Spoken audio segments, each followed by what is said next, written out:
Pessoal, bom dia, sejam todos bem-vindos. Aquela primeira parte da apresentação, né? Eu me chamo Francisco Pinheiro, como já disse anteriormente, sou professor de filosofia, engajado em vários movimentos de luta, inclusive pela água, e também sou membro aqui do Fórum das Águas. Essa experiência de água nas comunidades, às vezes eu costumo dizer que a gente não consegue falar tudo, né? Tem que anotar muita coisa aí. Eu vou falando, mas eu falo numa lógica em que as pessoas conseguem entender. E sempre que se fala de água, é importante você falar o contexto geral, certo? Começando dessa nossa seca histórica, que ela é fruto da degradação ambiental que a gente vem, que o homem vem fazendo, é fruto dessa exploração da ganância, do lucro, como foi a abertura aí por esse governo passado de garimpos ilegais, de poluição por mercúrio, uma série de coisas, tá? E aqui em Manaus nós temos muita água, enquanto tivemos o sofrimento da falta de água em outros municípios, Manaus tem água em abundância, tem água demais, só que tudo poluída, ou quase tudo poluída, certo? E agora a questão da água nas comunidades.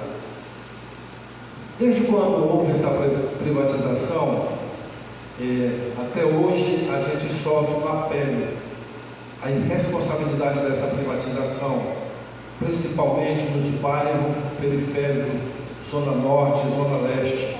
Eu sou morador do bairro João Paulo, na Zona Leste, e a gente já sofre bastante. Antes era pela falta de água, saneamento nós não temos, e hoje ainda temos aí os resquícios das contas absurdas. Na minha comunidade tem gente que deve 100 mil reais a essa empresa, e aí de 100 mil para baixo, né? A gente não temos saneamento básico, o que seria fundamental, vital, para a gente cuidar dos nossos igarapés, para salvar os nossos igarapés, e que é a responsabilidade desta empresa. Mas ela pega o filé, comercializa a água boa, e a água poluída está simplesmente ali, certo? Então, nós temos muito sofrimento ainda, muita luta.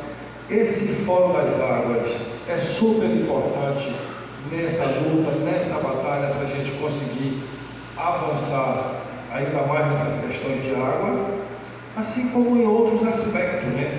Que foi comenta-se sobre a questão do lixo. Manaus é uma lixeira a céu aberto.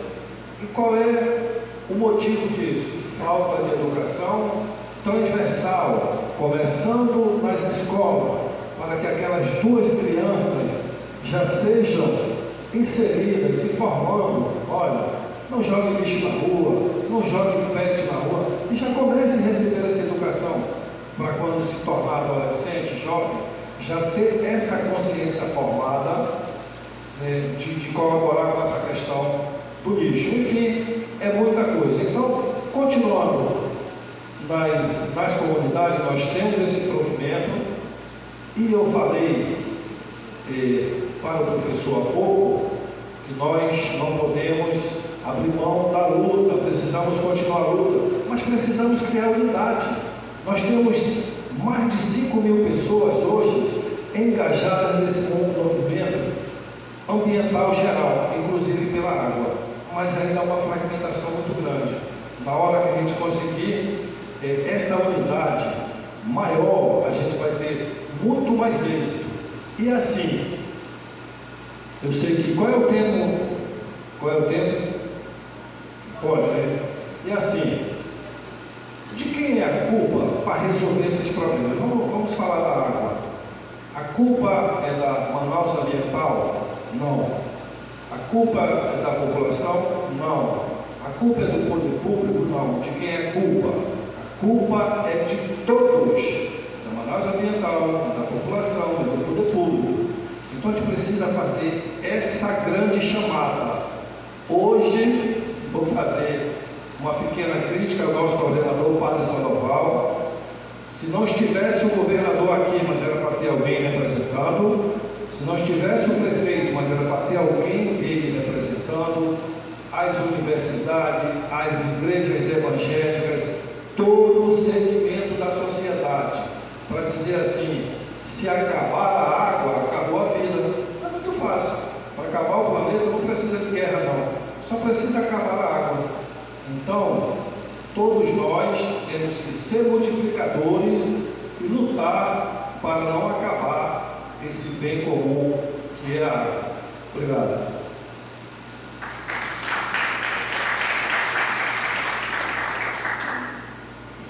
Muito grata, Francisco.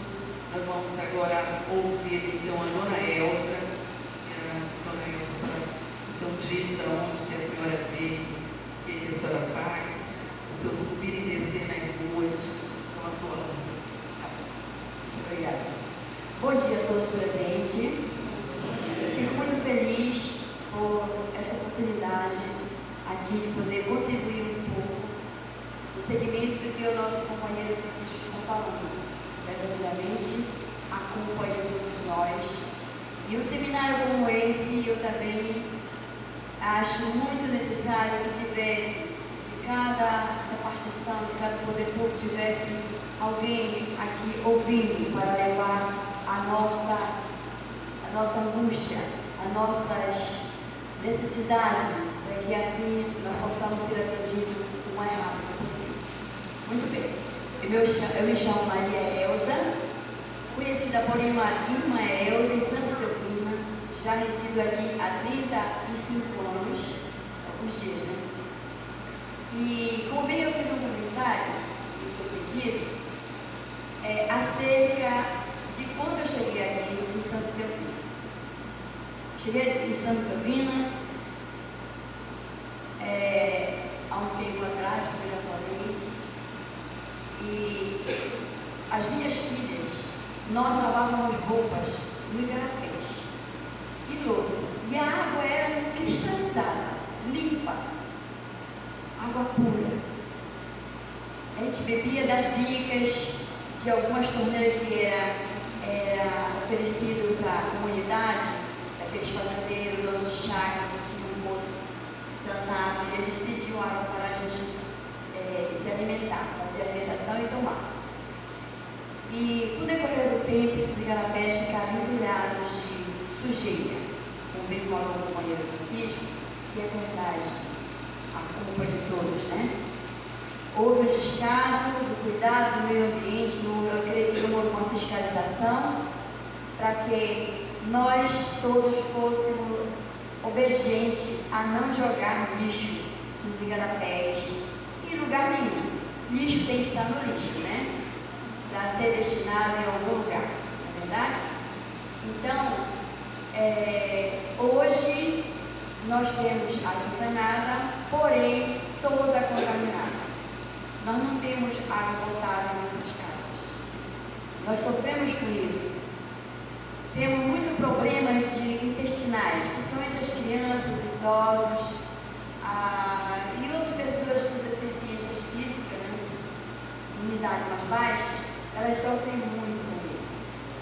Com doenças contaminadas pelas bactérias, pelas vermes, que as pessoas ficam contaminadas. Então, nós temos um bairro muito grande, Santa Teofina agora é cheio de outras comunidades de volta. O meio me lembra o jardim, esteve sendo lá, com várias paras ali para aproximar, que bem todos esses personagens. Tivemos o Sotino aqui, levando as pessoas que estavam sem moradia, uma oportunidade de ter sua moradia própria.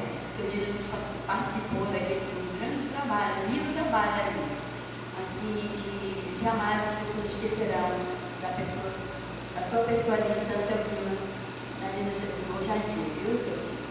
Então,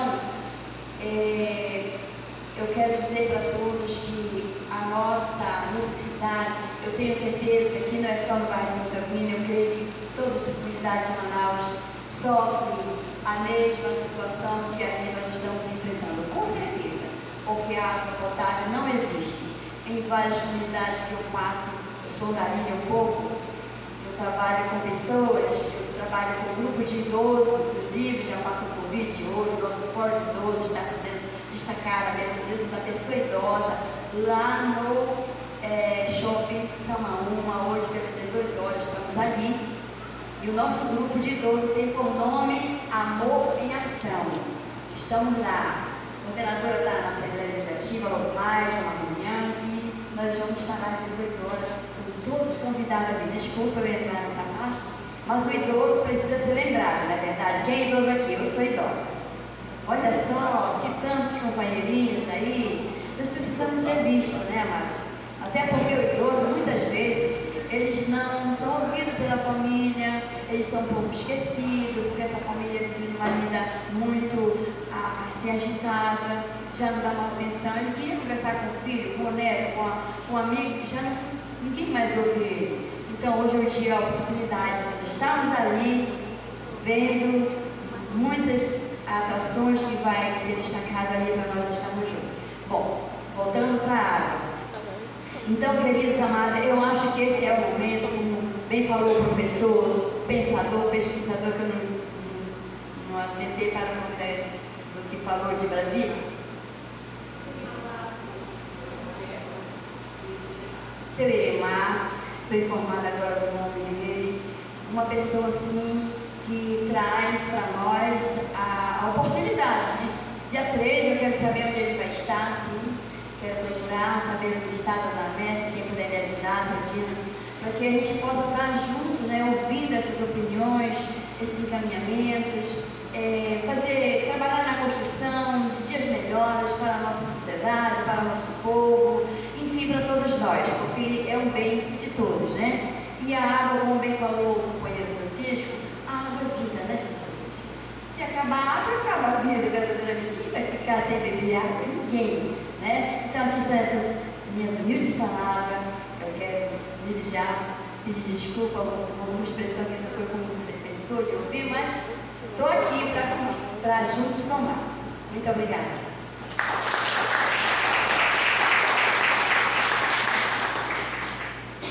Muito grata, Dona Elza e Elza. Muita luz e muita força nesse seu batalhar. Nós vamos agora ouvir com você. Olá pessoal, bom dia. Meu nome é Dilmar Santos, sou mais conhecido como Dino, sou assistente social, estou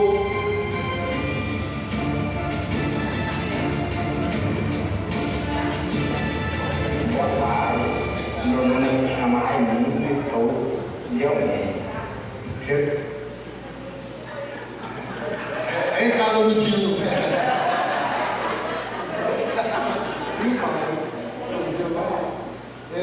Então, pessoal, eu estou assessor de projetos sociais de Habitat para a Humanidade Brasil, né, representando a entidade aqui na região norte.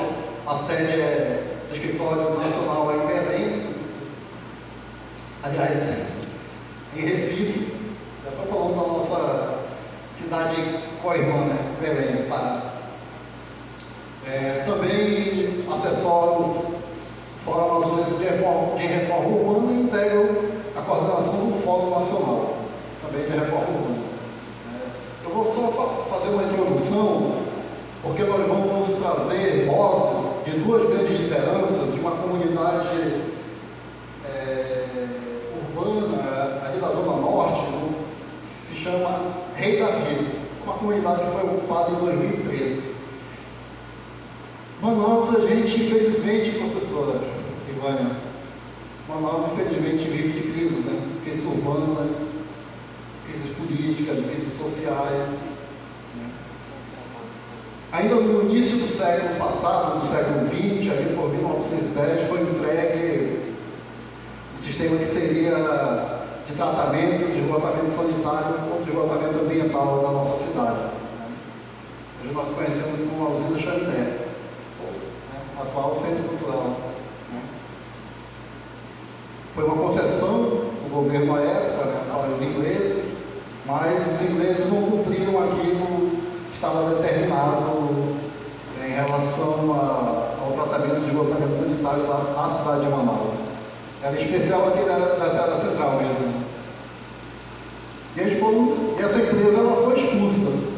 A população deu um pontapé, porque não cumpria aquilo que estava determinado no sistema de concessão com o poder público. E esse sistema de tratamento de esgotamento sanitário ele foi abandonado. E ficou abandonado aquele centro até os anos 2000.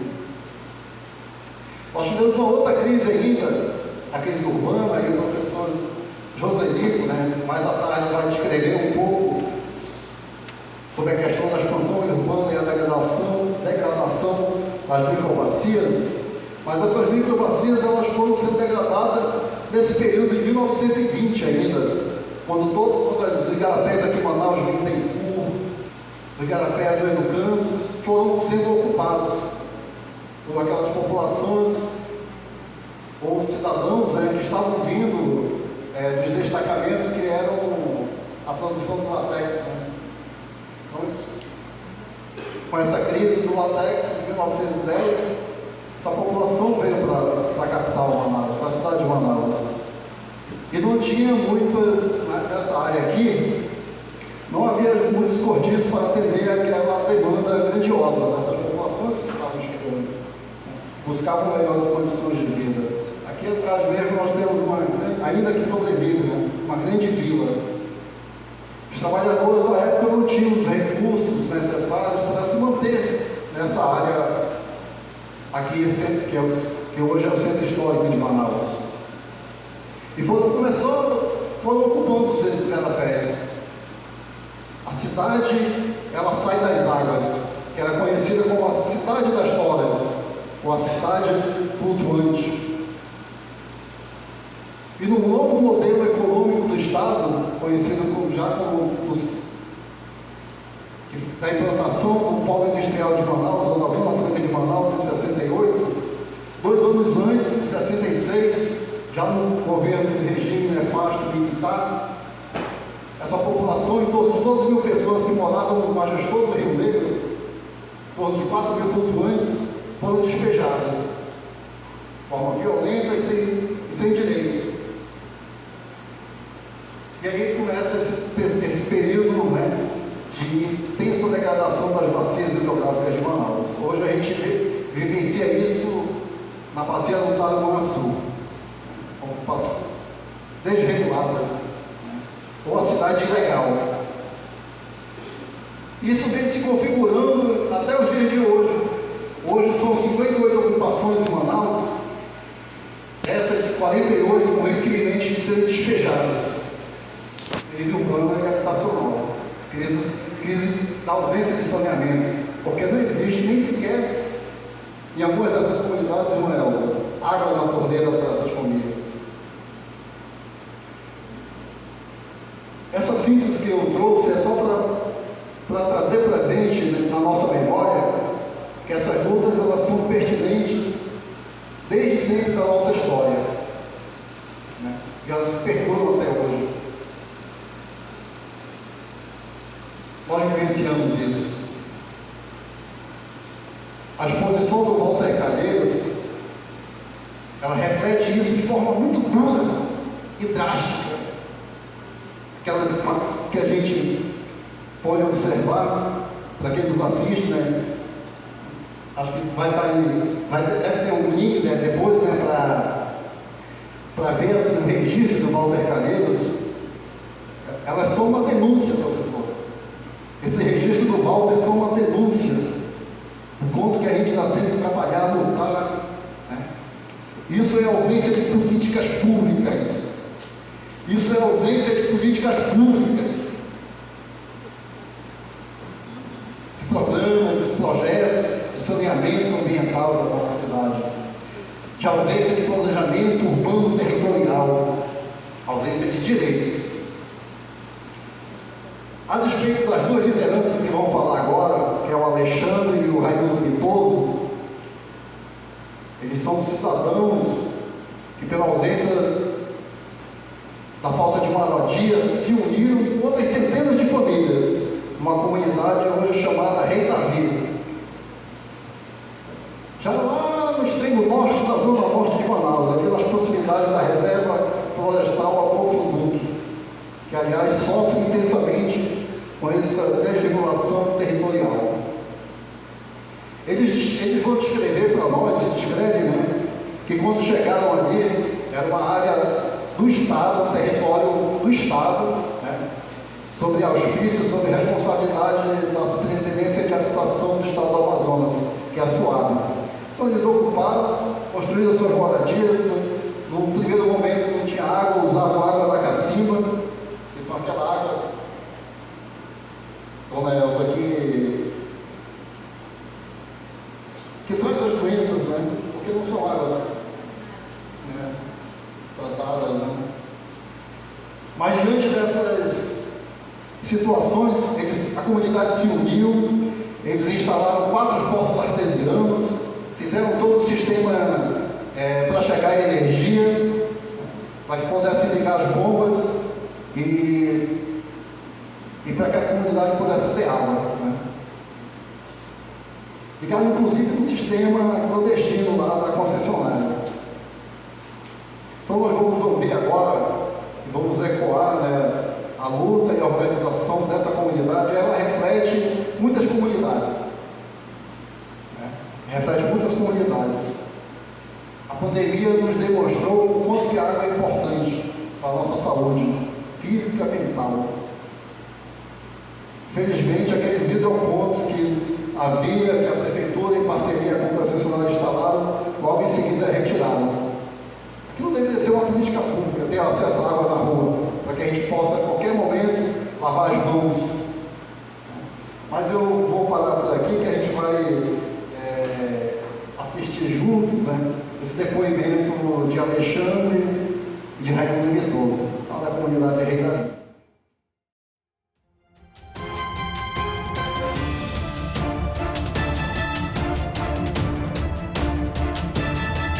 Boa tarde, meu nome se chama Raimundo Mitoso de Almeida. Eu me chamo Alexandre Arquimedes de Oliveira, faço parte aqui da liderança da comunidade Rei da Vida. A gente é uns da liderança que está aqui, né? Mas a gente somos 4, né, que está na frente. Aqui eu cheguei aqui há 6 anos atrás, mas ela já tem 9 anos já, a nossa comunidade. Ela foi fundada há 9 anos, né? 9 anos. Ele, na realidade, ele chegou primeiro do que eu. Quando eu cheguei, ele já estava aqui na comunidade. E foi uma luta de água, né? Principalmente água e energia, né? Que a gente chegamos aqui, a gente tivemos que usar água de cacimba. Muitos que moravam lá perto, que nem o Alexandre, mas na entrada ali, eles puxaram água aqui aí do conjunto João Paulo, né? Através de mangueira, aquelas mangueiras. E a gente aqui para trás não, era de cacimba mesmo, que a gente não tinha como puxar daqui para lá, que a água ela não subia, né? E a energia aqui, ela era muito difícil. Ela mal acendia uma lâmpada. Então a gente chamamos a comunidade e começamos a puxar a fiação, né? Para a gente ter uma energia melhor. Tudo que vocês veem aqui hoje, transformador, poço, hoje a gente está com 4 poços. Quando ele tá enchendo nessa rua aqui, que é a Moreá, a Monte Armelo lá está sem abastecimento. Aí hoje ele acaba aqui, ele faz essa rua aqui todinha.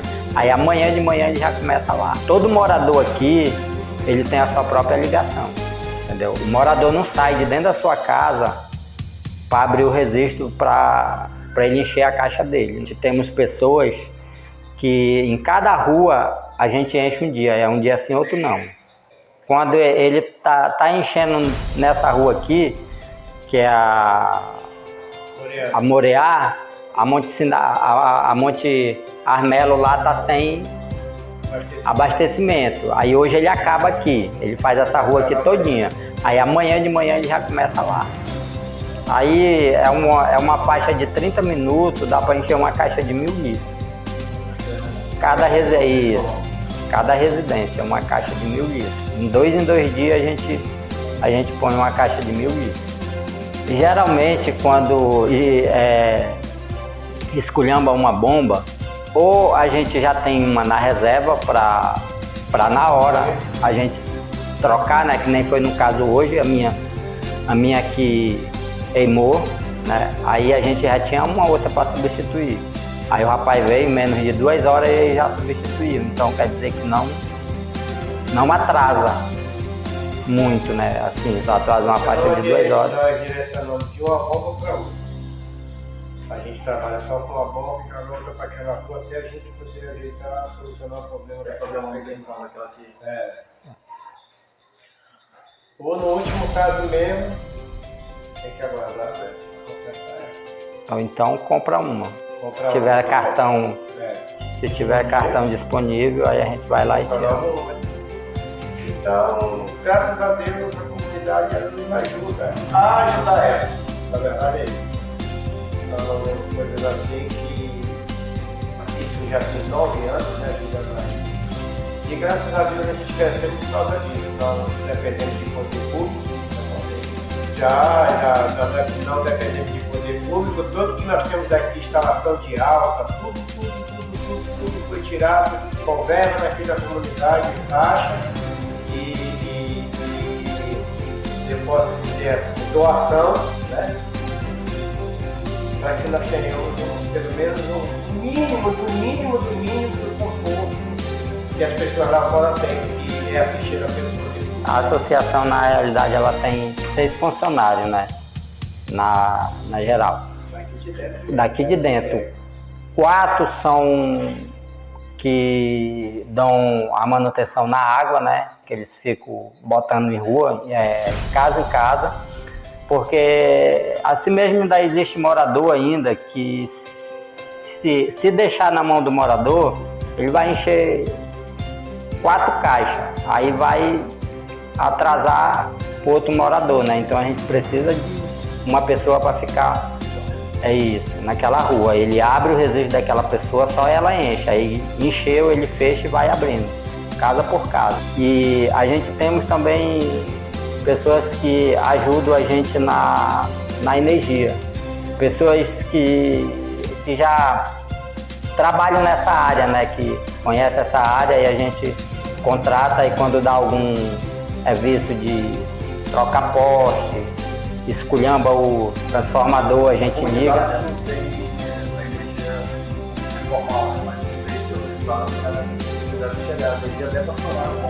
Isso, com certeza, que as bombas, todas as bombas, elas são 220, né? Então a gente precisa de uma energia boa, mas mesmo assim, ela não está ainda no padrão, né? Mas é o que é possível, a gente tentou fazer, né? Então, hoje a gente fala pela comunidade, né? Que a gente está na frente. Hoje a gente fizemos o possível. Hoje a gente já não consegue mais andar sozinho. Rapaz, eu creio que o sonho de todo mundo aqui é ter a sua casa própria, entendeu? Um dia a Manaus Energia chegar e tá aqui o teu talão de luz para te pagar. A água do Amazonas chegar, tá aqui o teu talão de água para pagar. Eu sei que é uma dívida que a gente vai ter, mas vai ser um prazer tão grande porque a gente vai saber que a gente a gente é dono da nossa casa, entendeu? IPTU, tudo isso aí é um sonho pra gente, entendeu? Pra gente ser um cidadão de bem, pra gente dizer, bater no peito e dizer que nós conseguimos. Esse é o sonho, de ter a sua casa própria, né? Um dia pagar a conta de luz, um dia pagar a conta de água, um dia pagar IPTU, ter um CEP. Na verdade, o maior desafio que nós tivemos aqui foi ter o que é nosso. Porque nós tivemos diversas dificuldades, né? E quando nós chegamos aqui, isso aqui era um lugar de manobra do Exército. E hoje nós somos um complexo aqui dentro. Eu não falo isso com orgulho, mas eu tenho orgulho do que eu falo, porque é onde eu moro, foi aonde eu consegui, entendeu? De todas essas adversidades que o governo dava casas e mais casas, eu nunca consegui pegar uma casa, até porque eu não tinha conhecimento lá dentro, não tinha nenhum conhecido. E da forma que eu consegui, que nós conseguimos na época, isso já vai 9 anos, foi lá em 2011, foi dessa forma, né? Porque aqui na Rei Davi 1, porque nós tivemos que dividir o bairro em dois, Rei Davi 1 e Rei Davi 2, hoje aqui na Rei Davi nós temos 865 famílias, né? Isso família, se você for contar 3 pessoas numa família, aí você já elege até um vereador aqui dentro.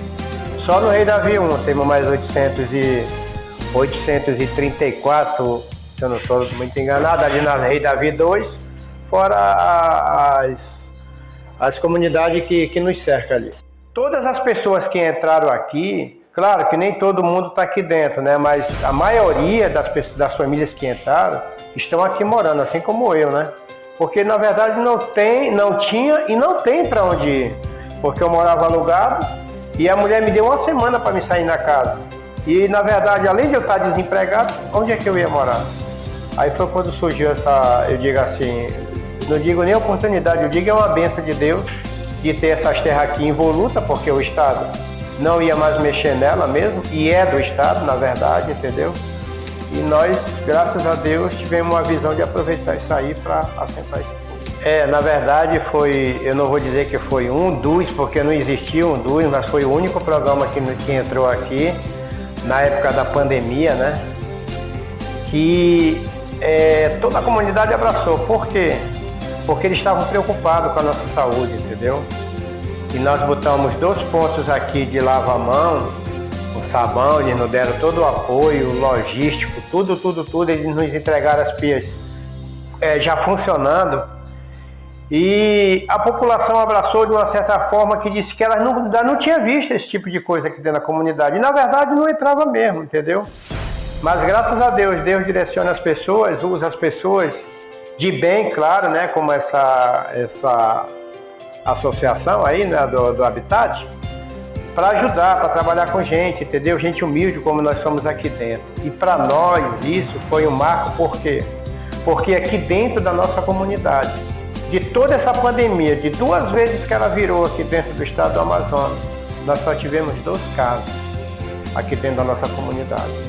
2 casos de 865 famílias. E esse projeto de lavar mãos, ele foi fundamental. Por quê? Porque nós montamos bem ali na entrada, então o trabalhador, quando saía pela madrugada, as bombas já estavam ligadas, ele lavava a sua mão e saía para o trabalho. Quando ele voltava, ele lavava a sua mão e podia ir com segurança para dentro do seio da sua família, sem ter que transmitir vírus e nem nada, claro, dentro dos parâmetros, dentro da segurança, usando máscara, gel, essa coisa toda que aí fora ainda oferecia, né? E até dentro do lockdown mesmo que foi feito aqui, o toque de recolher, né? Mas mesmo assim, porque lá fora nós não temos a segurança, e aqui dentro nós tínhamos como lavar nossas mãos, nós tínhamos toda... Aliás, era a única coisa que nós tínhamos, que graças a Deus o Habitat entrou aqui dentro e botou para nós, para nos orientar, e nós usamos de uma forma que até hoje nós agradecemos essa parceria que nós fizemos aí com a Habitat.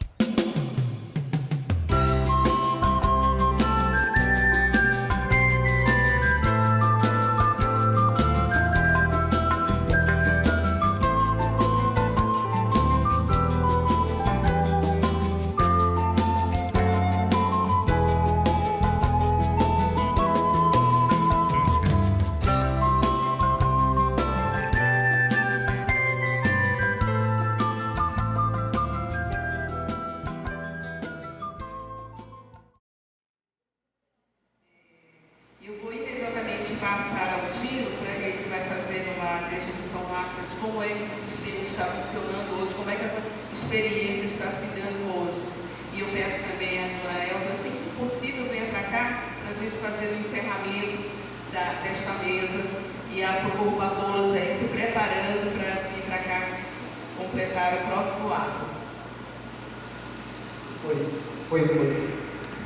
Essa comunidade vai correr a risco de ser despejada, com a atuação da Defensoria Pública provocada por entidades do Fórum Amazonense de Reforma Urbana. A ação está suspensa, no termo jurídico trancada. Está em processo de regularização. A energia já chegou na comunidade. Em fevereiro desse ano, a concessionária esteve por lá para fazer levantamento de informações e dados para fazer a cobrança. A preocupação hoje lá da associação é saber como os moradores poderão pagar essa taxa, tarifa da água. Enfim, a liderança que é o Raimundo Mitoso, lá da Associação de Moradores, ele descreveu assim, esse vídeo, vamos colocar aí no grupo do Fórum das Águas, vocês vão ter acesso. Tá? Inclusive com outra edição com áudio um pouco mais baixo da música, para que vocês possam compreender melhor o relato deles. Essa comunidade hoje está em processo de urbanização, então eles relatam que é uma conquista da comunidade, mas antes disso eles relatam assim, nós não gostaríamos de estar aqui e ter ocupado essa terra, o que nós gostaríamos de poder, como a gente compra um carro, ou como vai no supermercado, compra um quilo de farinha, poder ter acesso e poder pagar um lote ou financiar uma casa. Eles escrevem com muita tristeza que hoje isso não é possível, porque não há. E aí é isso que a gente vê na cidade de Manaus. Desde a área central aqui, o centro histórico, prédios públicos abandonados como escolas, essa avenida Joaquim Nabuco, da qual nós estamos aqui no Salão Social, no Centro de Formação da Arquidiocese, toda essa avenida Joaquim Nabuco, muitos imóveis abandonados, tristemente abandonados, e a periferia mais ainda. A franja da cidade, onde está essa comunidade, ela é bem próxima da reserva florestal Adolfo Grupo, principal detentor térmico da nossa cidade. Se a gente perde aquela reserva florestal, as questões ambientais para a nossa cidade poderão ser drásticas. Professor Evandro, muito obrigado. Um abraço, pessoal.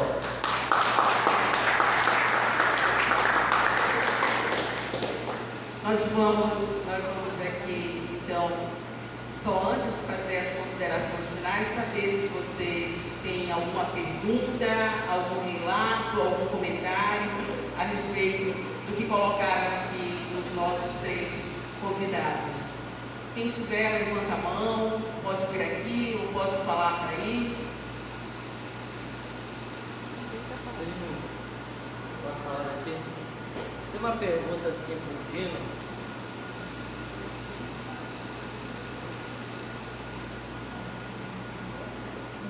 Isso, né? Mais ou menos nessa questão que nós encontramos, por exemplo, nas pessoas, como você falou, não tem condições, de ter uma casa própria, de ter um financiamento, e acaba invadindo, digamos assim, certas áreas e fazendo problemas também ambientais, Como você veria uma solução? Eu sei que tem várias, mas assim, na sua concepção, algo que pudesse, por exemplo, preservar a dignidade dessas pessoas nessa mesma área de moradia, mas também uma preservação do próprio local. Essa seria a minha pergunta.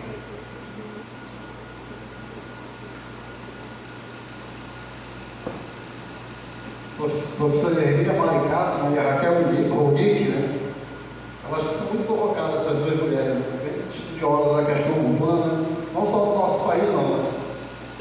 Elas estudam muito, inclusive a Raquel Ronick foi relatora da ONU para o direito à moradia. Em 1963, pessoal, ocorreu no nosso país o encontro de Quitandinha, lá no Rio de Janeiro, e também em São Paulo. Foram dois momentos distintos. E a professora Hermínia Maricato dizia, naquele momento ali, que foi o encontro realizado pelo IAB,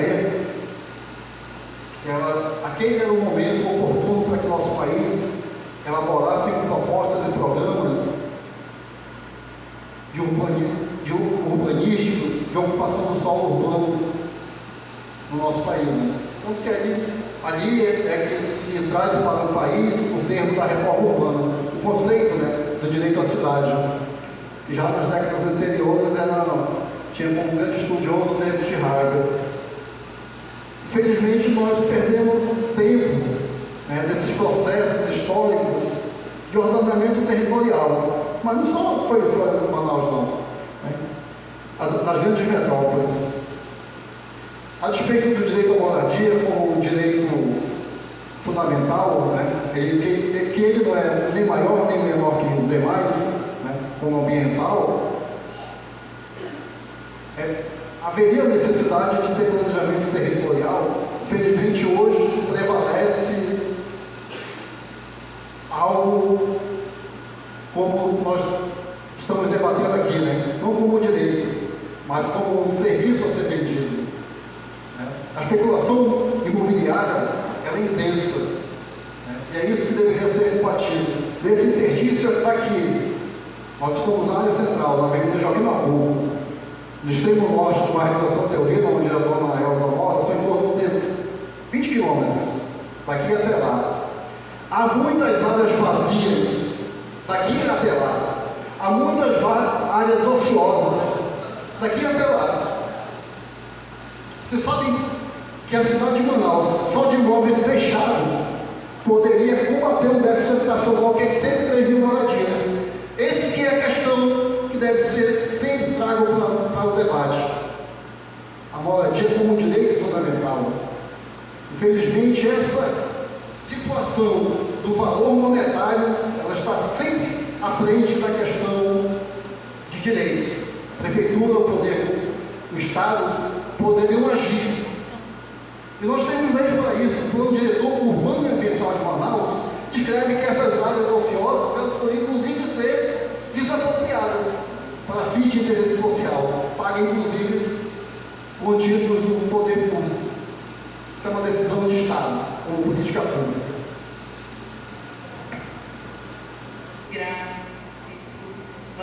Alguém tem mais alguma pergunta? Então nós vamos passar aqui ao meio da mesa para fazer os comentários finais. Eu quero agradecer pela presença de vocês aqui neste momento. Quer começar, Fernanda? Então, ainda contribuindo com a parte aqui que foi perguntada para o senhor Dino, ao cidadão ali, eu creio que também alguém querer saber, a minha contribuição nessa parte, sabe o que está faltando? É pessoas, é um coletivo de pessoas que venham realmente somar, porque o seu Dino é uma ferramenta, eu convicção.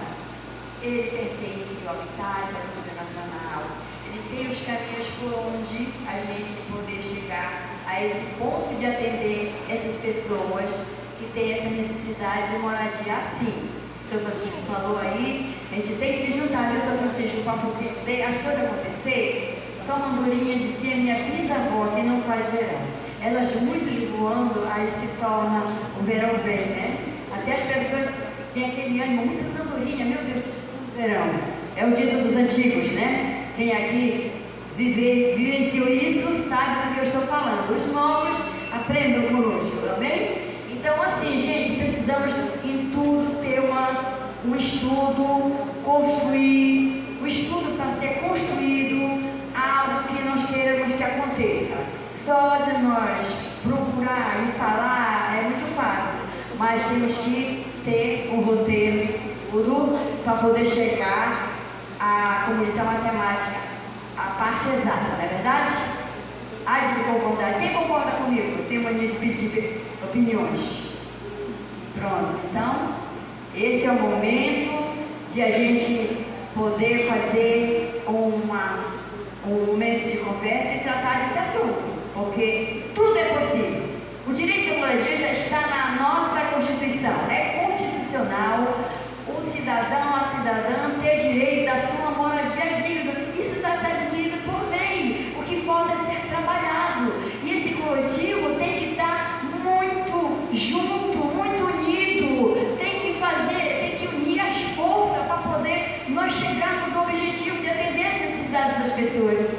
companheiro, eu não sei se eu pude contribuir, mas aqui está minha gratidão a esse momento aqui com todos meus companheiros que aqui estão presentes. Obrigada.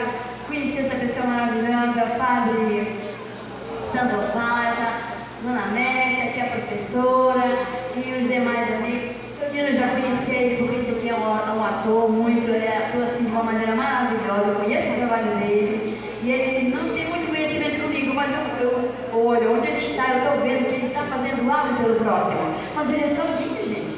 Nós temos que unir as forças. Tá certo? Muito obrigada por nós estarmos juntos.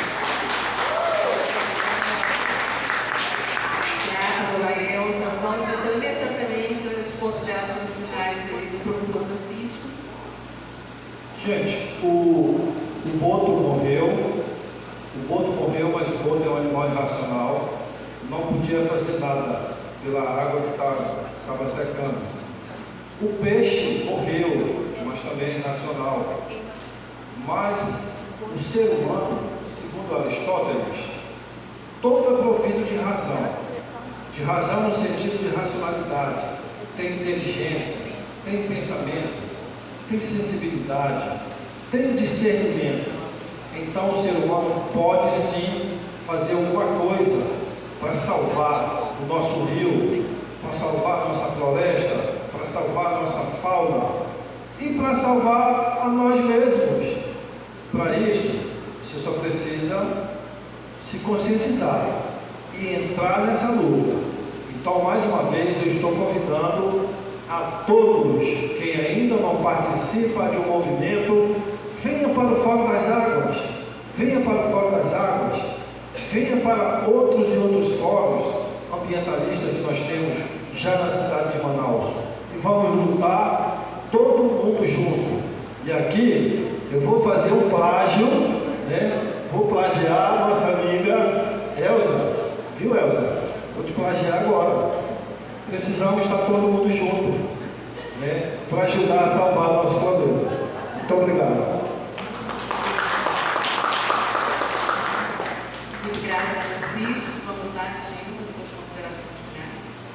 Poderia deixar essa mesa, né, sem antes parabenizar todas as entidades, movimentos sociais e populares, né, do Fórum das Águas, que organizaram um sublime momento, né, como este, um seminário que traz o tema de memórias e realidade das águas. Meus parabéns.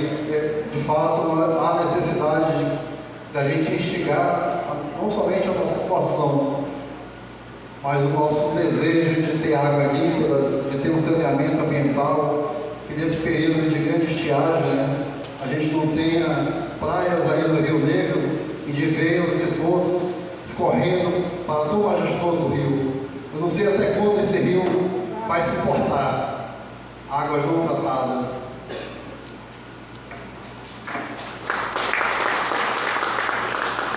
Muito grata.